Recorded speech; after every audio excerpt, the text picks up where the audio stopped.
What's going on, family? Listen, I'm excited about another episode of Unscripted. I want you to get ready. This is your boy, Derek L. McRae, coming to you. We're going to talk today about some interesting topics. We're going to make sure we enrich you. We're going to entertain you. We're going to empower you. So get everybody you know, call them and tell them jump in real quick because we're getting ready to turn this thing up. It's going to be unscripted.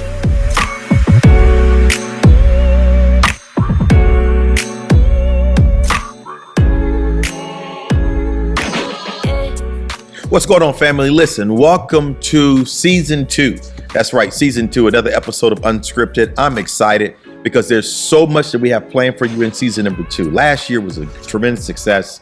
We had a lot of people that jumped in with us and started watching with us and following us on our YouTube pages. And we got all the comments, we got the questions and everything that came back to us. And again, season 2 is going to be exciting. So let me give you a sneak peek of what season 2 is going to look like. We're going to have live audiences this year. We're going to be bringing in live guests as well. And we're going to be talking about some more deep subjects, dealing with the business, the entrepreneurships, also dealing with those individuals who are really working to pull off some things as it works to government. And also we're going to be talking about finances. And so you don't want to miss out on season 2. It's going to be a great time. But today I'm really excited because we're going to kick off today talking about if it don't make dollars, it don't make sense. If it don't make dollars, it don't make sense. And so I can remember when I started the church. Okay, so I started the church in 2009, December 31st. So it really was like 2010 that I started the church. And when I started this church, I can remember that I had this situation that was going on where our church was growing tremendously. A lot of people were coming left and right. We were the popular church. Everybody was talking about the experience.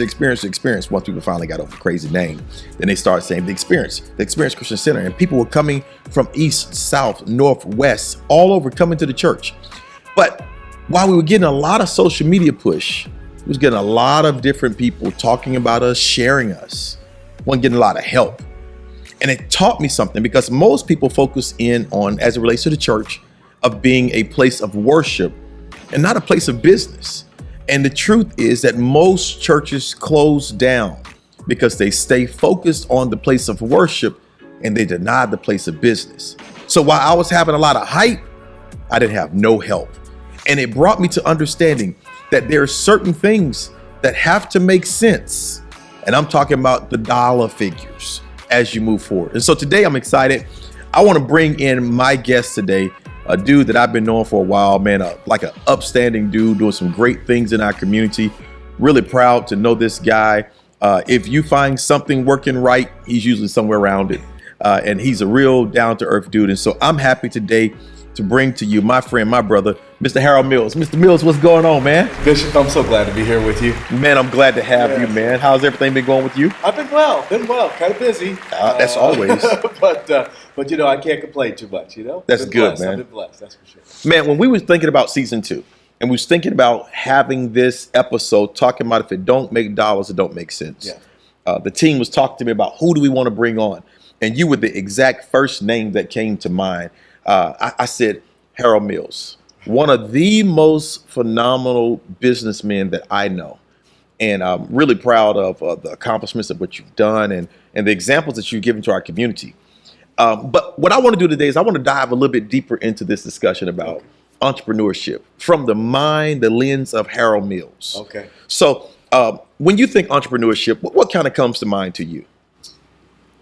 The first reaction I have is a little bit crazy, a little bit weird, and a little bit deliberate, and mostly deliberate, I should say. Okay. And what I mean by that is I get a chance to spend a lot of time with entrepreneurs myself, and in fact, at one point in my journey, I was a national judge for the EY Entrepreneur of the Year Award. Oh wow! Right? I was fortunate enough to win that award at one point, and then I became a judge. And one of the things I realized in that process, and I'm not sure, I don't care who it was, whether it was, I don't know, what's the language company called, Rosetta Stone people, or someone, the chicken salad lady, or I forgot the lady's name who started Spandex, right? These are all winners at one point. But every single entrepreneur, including Michael Dell himself, at some point had hit a fork in the road, right? And all of them had these obviously crazy ideas in many respects of how to change things, how to do things different. But most importantly, everyone had to hit the fork in the road, and they had to decide whether I give up on this aspiration or do I keep moving forward. And what changed them, they're the ones that took the scary road, right? The moving forward road. Not scary road. The scary road. Not knowing what was going to happen going forward. So my first reaction when I hear that, and when I think about an entrepreneur, or I talk to one, are they interested in the safe route? Are they interested in the easy route? Or are they a little bit crazy and ready to go for that tough road? And that's something, I'm glad you said that word, crazy. Yeah. Because that's something I find that you got to be a risk taker to be a successful entrepreneur. Yeah. And people see you now, they see you years later developed in a lot of successful things that you've done. Talk to them about your first 3 years of entrepreneurship. Oh man. I like those other people, hit that fork of the road too, right? So our first 3 years is, we knew, first of all, we had this business plan. It was perfect. It looked so great on paper, it laid all out nice and neat and columns or anything else. And, it was sort of garbage, right? Yeah. At the end of the day, it was just a piece of paper. But one of the things is that we knew we had this great product and this great idea, and we could pull this together. But we had a hard time telling everybody else that. Yeah. Or convincing everybody else that they should have the same dream and vision that we had. And so we had garnered a couple customers here and there. We were sort of, embellishing, our story and our volumes just so we could try to sell more and all our capabilities, et cetera. But at the end of the day, nobody would buy it. And so there are two stories that I like to tell. One of them was, I went home to my wife one day and I said, look, we got like $1,000 left. Wow. And I got a mortgage. We got 2 cars, a couple kids, stuff like that. I'm like, the reality of it is that, I could just start tomorrow and start looking for a regular job. Yeah. Go back to corporate America. That's where I came from. I can go back. Or we could just kind of keep fighting through it. And my wife is the one who sort of looked me in the eye and said, let it ride, which was empowering to me. Yeah. And that's what we did. And so literally within a few weeks, we had convinced a large company to take a bet on us. And it was really one guy at the end of the day who said, I'm going to give you a shot. And we came up with a sort of a gimmick just to try to convince him that said, look, I could do this cheaper than anybody else, but if you don't believe me, pay me the same amount you pay your cheapest vendor, and then I'll give you a check back. Wow. For the difference. And so he sort of took a risk on us. The first time, and my position was I'm going to demonstrate my value by delivering these checks by hand. So, Bishop, I got to tell you the story because it's a little crazy. So I started off the first month. I delivered him a check. I flew to Dallas. Okay. Delivered him a check for $2,000. Maybe 6 months later, 8 months later, I delivered him a check. It was $10,000 for the month. Right? I go out there every month, talk to him. I want to, prove myself. Fast forward 5 or 6 years later, and I have this check for $250,000 rebate check, basically, to deliver to him. So I don't know what to do with this check. It's the biggest check I ever had in my hand, right? It's amazing how the check seems to be this big. Exactly. I got you. So I'm like, what am I going to do with this thing? So I decide, because I'm like bright, I'm going to fold this check up and put it in my wallet so I don't lose it. So I fold it up, and it's about this big, little square. And then I get to the hotel that night, and I'm, excited about the meeting tomorrow. I'm going to deliver this check, and I'm going to say, this is how this partnership has worked. Thank you very much for the opportunity, but, we're also bringing you a lot of value too. I pull that check out of my wallet, and it's like wrinkled. Like, I can't give this guy a check that's wrinkled. So, because I'm really, really bright, I decided the best way to do this is to iron the check. So I pulled out the iron, so I did. I put a T-shirt over it, and I started ironing. But then what you realize, you get a really flat check with a whole bunch of lines. So wow. I didn't know what to do. I handed it to him. I gave him my apologies. He said it's going to cash just It's going to cash the same. It's going to cash the same. But it was funny. That's how nervous I was. Wow. You say something very strong. You talked about the fact that you go back home and you're down to about $1,000 in the company. Yeah. And you said your wife looks you in the face and says, let's ride with it. Yeah. Talk to us about how important it is to have somebody else, because a lot of times as entrepreneurs, we go on our trips by ourselves. Yeah. And we don't learn how to sell it to the people that's around us first. Yes. Because, sometimes we can be the smartest person in our own wisdom, but that does not mean that we're the smartest person. Yes, that's right. But having somebody else to buy into us. Talk to us about how strong it is and how necessary it is to have a supporting person, at least a supporting person. Yeah, and I'd sort of separate that a little bit in the sense of I think it's critical to have someone, whether it's your spouse, your partner, a friend, a network. In many respects, even if they don't understand the product you're trying to put together, because we were a software company, we did some interesting things. My wife didn't understand that portion of it, but somebody that believes in you. Oh. Because, and a lot of times they thrive off of your energy, but in your craziness, believing in yourself and your product. But it's critical to have somebody who believes in you as well. Just as passionate. Just like you believe in your product, they believe in you as a person. They believe in your enthusiasm. They believe in your willpower.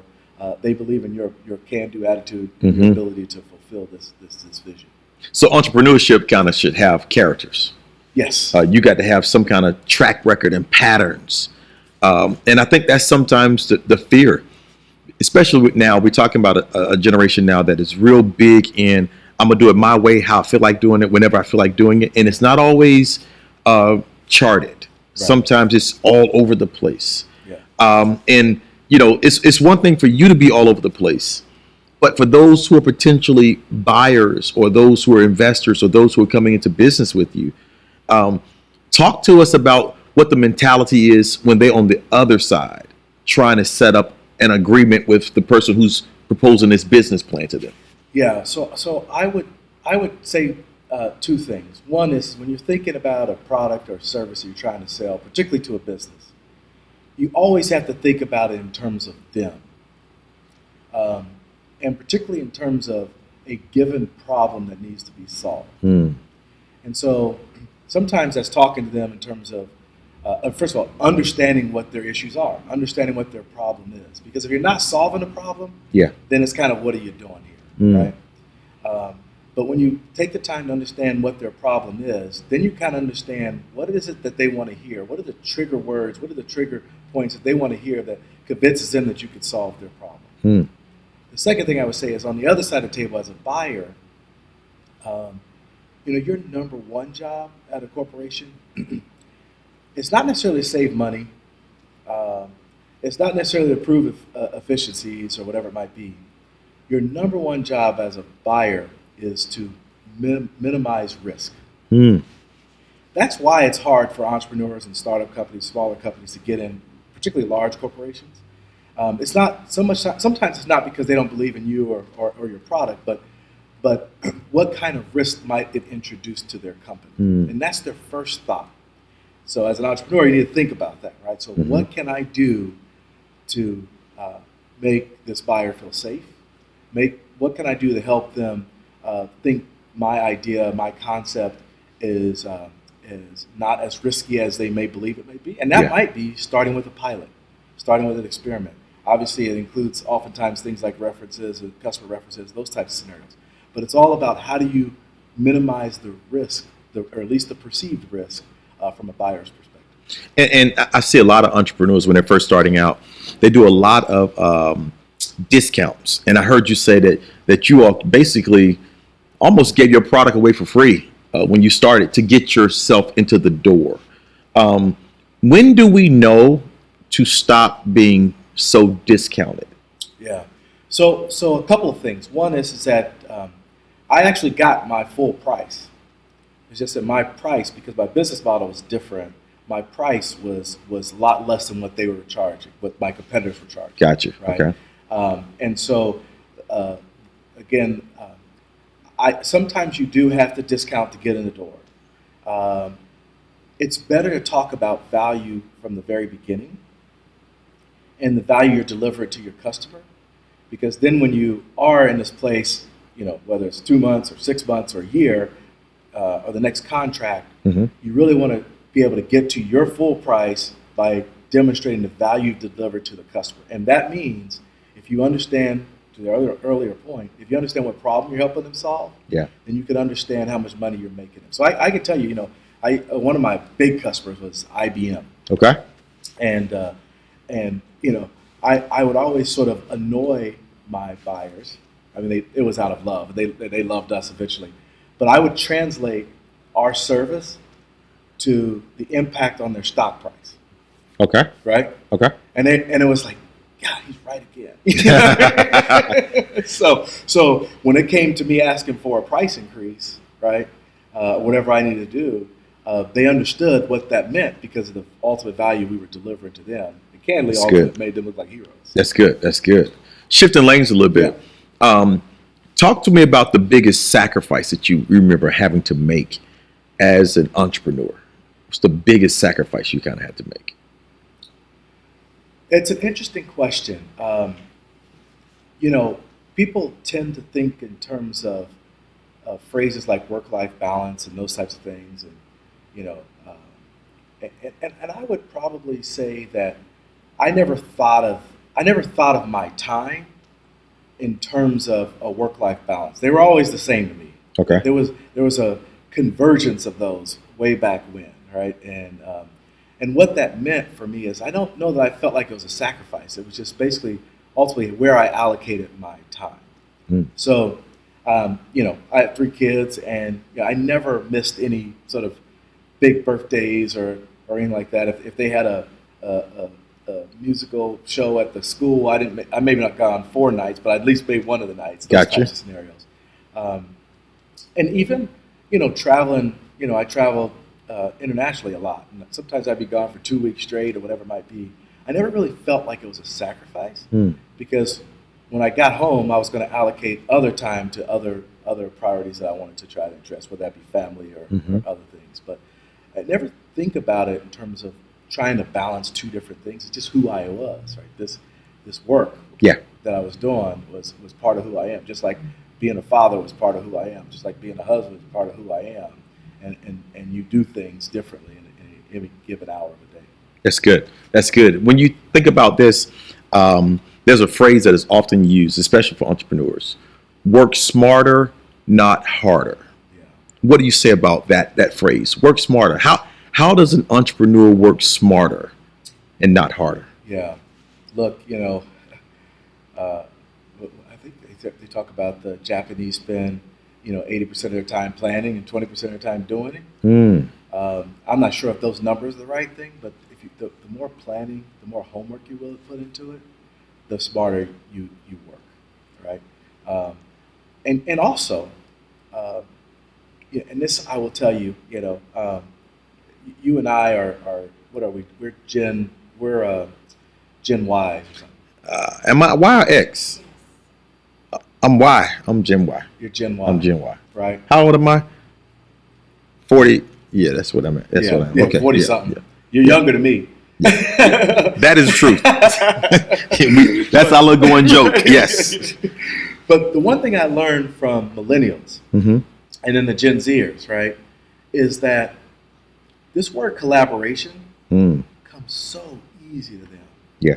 This idea of working together, it was, I came from a generation, certainly my father and mine, is this idea that, you're always trying to talk about what I did and what I accomplished and what I achieved, those types of scenarios. And it's just weird. Even in a corporate environment, it was people jockeying for credit. And one of the things that millennials tend to do is they like the credit, but it's more of what we did, right? Yeah. What we accomplished. Yeah. And so working smarter means collaborating with others. Yeah. You don't have to have all the answers all the time. It might mean collaborating with friends. It might be collaborating with your employees. It might be collaborating with some other company. It might be collaborating with one of your competitors because, you guys could win this deal together based on your respective strengths than competing with each other and you both lose. Yeah. Right. And you get in that kind of environment when you sort of embrace that, And I used to do that a lot, by the way, for my credit. We call it co-opetition, right? Co-opetition. Yeah. I like that. You know, when you get in that kind of environment, that level of flexibility, and then I think you're in this realm of working smarter and not harder. That's something that I found to be true as well in the church world. Yeah. And so when I first started the experience, that was the first thing I wanted to do. I wanted to staff myself right, get the right team players around. I like to look at leadership from the standpoint of almost being a general manager of a sports team. Right. Knowing where my weaknesses are, finding somebody whose strength is that weakness, putting those people into place. And here's the key for me, setting people up to be winners. Yeah. I think people don't mind playing on your team when they know that there's an opportunity for them to win as well as you winning. Absolutely. And I think that's what this generation has really conquered very well, saying, can we all win together? Yeah. And if we can all win together, we good to go. Yeah. And that's something that I think that, especially in the urban community, the African American community, we really struggle with sometimes with that, say it again, co-opetition. Yeah. That co-opetition, I think, is something powerful. I think if we can really master that, and sometimes I think we find ourselves, and I look at other populations, other races, where they really master in, we don't have to agree, but we're going to all get down the same street together. Right, exactly. And that's something that we have to do just a little better job about in our communities, because we are so talented. There's so many talented individuals. And sometimes we don't get an opportunity to be the Golden State Warriors of a situation. Where you got a whole bunch of talent. And don't know how to work together. The Golden State Warriors knew how to work together. I think about a lot of people, and this is something I've been saying lately, a lot of people want to be MVPs, but they don't want to win championships. Right. And Michael Jordan could have been an MVP every year of his career. Yes. But he decided to dial it back, and you're a Chicago guy, and let Scotty get on his team, and Horace Grant and Paxson and all those guys. Kerr and all those guys came along. And then Dennis Rodman even came and got into the mix. Yeah. That was a championship team. You win championships. Yeah, you win championships by working smarter, not harder. Because I remember Jordan one game where he was hit like 60-something points against the Celtics and Larry Bird, and he was all between his legs. It was cute. ESPN was playing it. Yeah. But at the end of the day, it was a L. They took a loss because they did not know how to share, work together, and carry this responsibility. So speaking, as we kind of wrapping this up a little bit as well, speaking to an entrepreneur, what would be some advice that you would give right now to somebody who's trying to get started? I love something you said earlier when you talked about the business plan idea. So you had the business plan, talked about the fact that I remember I had a business plan, and I think we should have business plans, but not be so starchy that it can't alter. Exactly. And a lot of times we put so much effort into what we worked on that we forget that it may be just a little better way, but that business plan gives you almost a guide to get started. Yeah, that's right. But it has to be flexible. It has to be a living guide. You have to be able to make mid-course changes and be okay with that at any given time. So that's part of the advice I give. Is it's fine to have a business plan. It's even better to make sure you have a spreadsheet. Right? the spreadsheet means a lot more than the PowerPoint. Yes. In my mind, and that's one of the things I do focus on with entrepreneurs. And I spend my time now investing in other entrepreneurs, trying to give them those opportunities. But one of the biggest things I always look for is what's different. What's different? What problem you're trying to solve, and then so what is your sort of angle? And what I mean by that is anytime someone comes and tells me they're going to start a business, and I tell, they may describe the problem they're trying to solve, or whatever, I say, well, what differentiates you? And they tell me, well, we're going to have better customer service. And I'm like, their conversation's over. Heard that 1,000 times. I heard that 1,000 times. It's like saying I like working with people, okay? Everybody likes, everybody's going to say they like working with people. So the point being, I want to know what's unique about your business, your opportunity. Can I give you have time for a quick example? I just invested in this young lady's business, African-American young lady. If you're familiar with the business called TaskRabbit, it's kind of like a platform similar to Angie's List where people do work. and they, assemble furniture or whatever it might be. So she says she wants to start a business like this, but hers is different. Hers is college students selling to college students. So when you think, if you ever use TaskRabbit, there's this weird thing about, having some, 50-something year-old person, coming in your house and putting together IKEA furniture, whatever it might be, in your dorm.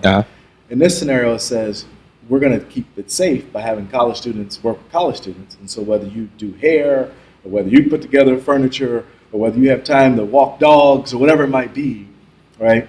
You put your services on this platform, and other students buy that. Right? Okay.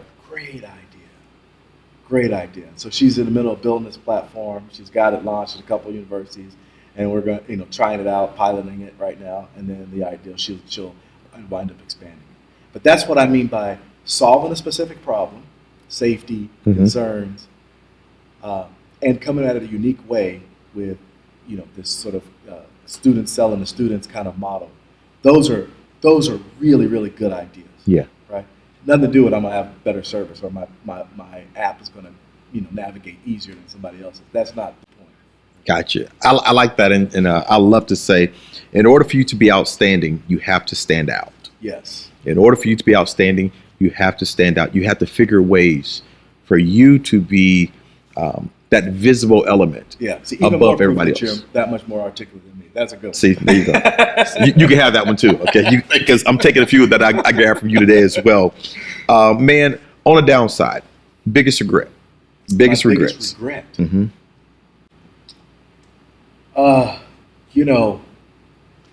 It's hard for me to say I have regrets of any kind in this journey. I could tell you about some of my hardest places. And one of the things that was hardest for me is when you start a business, I started a business and I have partners, and then even as you're growing it, you have all these people you're spending so much time with. I spent more time with them than I spent with my family in many cases, running to the airport to catch UPS by 2 a.m. before they took off, their last flight took off, or those kind of, eating pizza and all that kind of stuff, But there is a time when those individuals who were outstanding when you were a $1 million company, and they were really good when you were a $20 million company, but when you were a $100 million company, they were awful. Wow. And they just didn't have that capacity to grow with the business as it needed to. But you loved them. You knew all their kids, everything else. And so making those decisions in the best interest of the business was the hardest thing I ever had to do. And now, the beauty of that is that some of those people I'm still really, really good friends with. Yeah. I know one guy in particular who we had to part ways, and he was sort of one of my side guys. I mean, he could analyze anything, give you the answer, whatever. And we had to leave, and it was one of the saddest days ever in my career. But now he and I are great friends. He's a CEO of another company in town. We talk about his business and different ideas, and he's doing fantastic, right? And it was the best move for him. Wow. As well. I love what you said, especially there. I think that's a lesson for all, to understand that people sometimes function well at different levels. Yes. And we're talking about business moves. People that may start with you may not be people that finish with you. And it does not mean that they're bad. It just means that they don't have the capacity for where the business is shifting. And so many people lose their companies because they're not able to separate the business and the personal. That's right. Because, you quite naturally develop the friendships, but you also have to keep the business in front of you.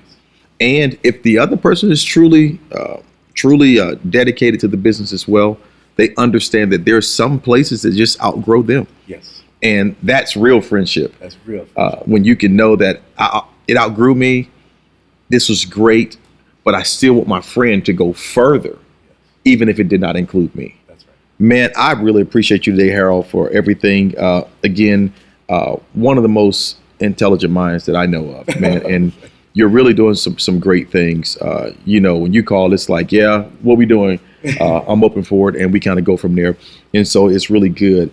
I want to highlight something, and you'd be interested in this too. One of the things that I really enjoy doing is we talk about a spotlight every time. Okay. And we're talking about people who've done great things all around. Matter of fact, I talked about you last season. And so, but we talk about people who've done great things in their careers or society. And this one guy by the name of Marlon Daniels is our spotlight for today. Marlon is a member of the Experience Christian Center. He ran for office in Eatonville. And when he ran for office in Eatonville, the night of the election, he won. And then it came back that there was some discrepancies and Eatonville was Eatonville all over again. And they found that he lost. After taking it to court and going through the battle of politics through Eatonville, everything, the judge ruled back in the favor of Marlon, and he won by 1 vote. One vote separated, and he won. And so the newspapers and everybody have talked about it now, and it's out. And the judge decided to oust the last person in office and to give order for the governor to assign Marlon Daniels to office. What I loved about it the most is he ran a clean campaign. Excellent. Even in what looked like defeat, modest, clean campaign. And I think more of that is necessary for us as we go forward. And so today I want to spotlight the new councilman of the town of Eatonville, Marlon Daniels, who went up against a machine and came out victorious and did not have to compromise his values, his integrity to be rewarded for what the people wanted. And so Councilman Marlon Daniels, I like to call him Councilman Tate. So Councilman Tate, Marlon Daniels, we really do, we highlight you today. So check it out. As we prepare ourselves to for our closing wrap up today, here's my takeaways. My takeaways for all of our entrepreneurs today is, first, let's make sure that we have a mentor. Somebody that's proven, not somebody who's trying to discover themselves. It's bad when we're taking advice from people who are still trying to figure out their own way. And so make sure we have a mentor. The second thing is we got to write out the vision. And when we're writing out that vision, we're talking about including, of course, the business plan. Talk about the why of the business, but also let's talk about the goals of the vision. What are we going to do that's going to be so different that makes us outstanding? Talking about those benchmarks of the vision as well. If this idea is working, there should be some gains and some wins that show us that this is the product to continue on with. And so we got to do that. And then also got to make sure we spend some time researching. We're talking about working smarter, not harder. Spend some time doing the research. Let's research. Let's study. I love that Japanese phrase that you gave as well. 80%, if that's the right numbers, 80% and 20%. Let's spend more time discovering, more time studying on it, more time really working to see how can we pull away with great things taking place there. And then also let's own our own schedules. So let's make time for ourselves, make time for our business, make time for the people that we love the most, and then make time to give back to our communities and those places that really support us as entrepreneurs and businesses. Listen, I am really excited. I know I got a cancel me culture as well that I got to talk about today. And my cancel me culture, please don't cancel me now. My cancel me culture is this. We as a people have to be careful and start vetting the things that we get involved in. I think sometimes we spend too much time going into the get rich schemes. Everybody seems to want to come up real fast in today's time. And we got to understand that research and studying will help save a lot of us. During the pandemic, there was a scheme that went out where people were getting involved in different trees and things. And some people in the very top who got in first got money. People who came in later did not get money. And the truth is, those who are really needing to make it lost a lot of money in the midst of the scheme. And so we got to vet things more, understand that it may take time, but if we put in the right work while it's taking time, we will get the right results. And so that's the don't cancel me culture today. Let's take some time out and make sure we do some great things. Harold, any closing words that you want to say, man? I just really enjoy spending time with you. Enjoy the inspiration you provide. Enjoy the instruction and guidance you're providing to entrepreneurs. And I'm here for anyone who might need some help. So thank you, Bishop, and great spending time with you. Great spending time with you too, man. We're going to have to do something, Harold. We probably bring in a whole bunch of entrepreneurs and just have some question and answer kind of segments as well that goes on with there. So we may invite you back to do a live audience with some people because Orlando has some great entrepreneurs here, man. They're doing some great things.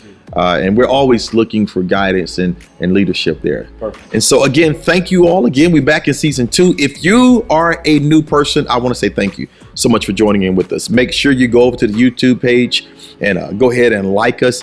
Click the bell. Ding, ding, ding, ding, ding, ding. Click the bell, please, so that you get all the updates and all the information that's coming out for us. We're dropping every Friday. Every Friday. I'm looking forward to seeing you again next week. Please share with somebody else. Tell them about us. We're back on Unscripted. You never know what we're going to say. We're going to just say something.